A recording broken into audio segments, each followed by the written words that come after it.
All right, today we're going to show you how to repair a sprinkler head. You can see that this one is functioning the way it's supposed to. This is shooting straight up the air, and I'll show you what the problem is.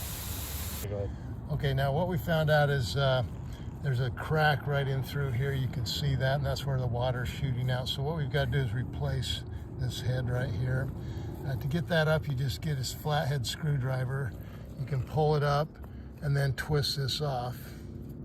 It's a half, and you can tell by, if you just look at it, it will have these ridges all the way around, and there are none over here, so it's a half. It's spraying 180 degrees. So we'll go ahead and unscrew this. Now inside you'll find a filter. They always usually have those. You want to make sure you keep a hold of that. Now, and this is the part that we need to replace. Now, we went over to Home Depot. It was a little bit over $3, and you can see it's a half circle, which is what we want. And you can see it showing how it sprays, and that's exactly what we want. Sometimes what you might want to do, this is a rain bird. You want to check and see what who makes the sprinkler head. And it might be a good idea to go ahead and unscrew the top of this, because they may not have rain birds, and if you just unloosen that, you can screw the top off, and then you can pull the inside out, the inside pieces. There's a spring here, and then this is the thing you'll want to take to the wherever you go to get your part. Then you can test it to make sure that it screws on, because if it doesn't screw on, it won't work. But anyway, we bought this one over at Home Depot. I'm sure they have them at Lowe's. It was a little over $3, so it's a really easy fix.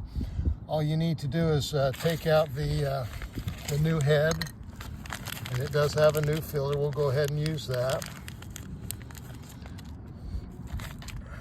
So we'll throw the filter in, and then you just go ahead and screw the new top on. So what you want to do is go ahead and put the spring on. Well, then you need to slide this over top, and then we'll go ahead and screw the new sprinkler head on.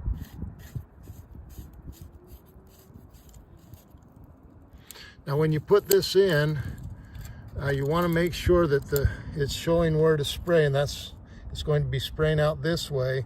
So you want to make sure when you put it in that that's the right direction, and that's how it should be. And then you just go ahead and tighten the top. And you want to get it nice and snug. And you can just use some channel locks to help tighten it up. And that should be good. Okay, and then we'll go ahead and test it and see how it works. Okay, so now you can see that it's spraying really well.